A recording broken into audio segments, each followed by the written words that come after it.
বাংলাদেশের সংসদ সদস্য আনারুল আজিম আনারের খণ্ডিত লাশ উদ্ধারে দ্বিতীয় দিনের মতো শুক্রবার অভিযানে নামে ভারতীয় পুলিশ। কলকাতার অদূরে কাশীপুর থানার ভাঙড়ের বকজোলা খালে কোষাই জিহাদকে নিয়ে চলে তল্লাশি। পুরো এলাকা ঘিরে ফেলে নিরাপত্তা বাহিনীর সদস্যরা, সরিয়ে দেওয়া হয় আশপাশের লোকজনকে। এর আগে বৃহস্পতিবারও রাতভর একই এলাকায় চলে অভিযান। এর আগে এমপি আনার হত্যায় জড়িতের অভিযোগে কলকাতায় গ্রেপ্তার জিহাদ হাওলাদারকে বারাসাতের আদালতে তোলে সিআইডি। আবেদন করা হয় 14 দিনের রিমান্ডের, কিন্তু শুনানির পর 12 দিনের রিমান্ড মঞ্জুর করেন বিচারক। জানা গেছে, খুলনার বারাকপুরের ছেলে জিহাদ অবৈধভাবে মুম্বাইয়ে বসবাস করত। পেশায় সে একজন কসাই। নগদে 500 টাকা বা তার বেশি পেমেন্টে পেতে পারেন ঢাকায় জমিসহ 20 কোটি টাকার পুরস্কার।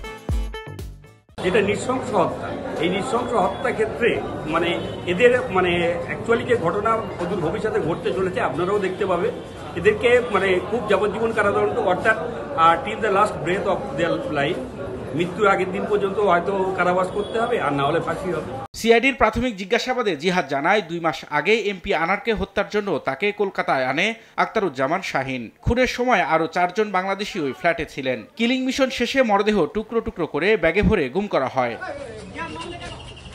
ভারতীয় সংবাদ মাধ্যম বলছে, নারীর প্রলোভন দেখিয়ে ফ্ল্যাটে ডেকে নিয়ে হত্যা করা হয় এমপি আনারকে। নৃশংস এই হত্যাকাণ্ডের জন্য 5 কোটি টাকার চুক্তি হয় বলে জানায় এনডিটিভি।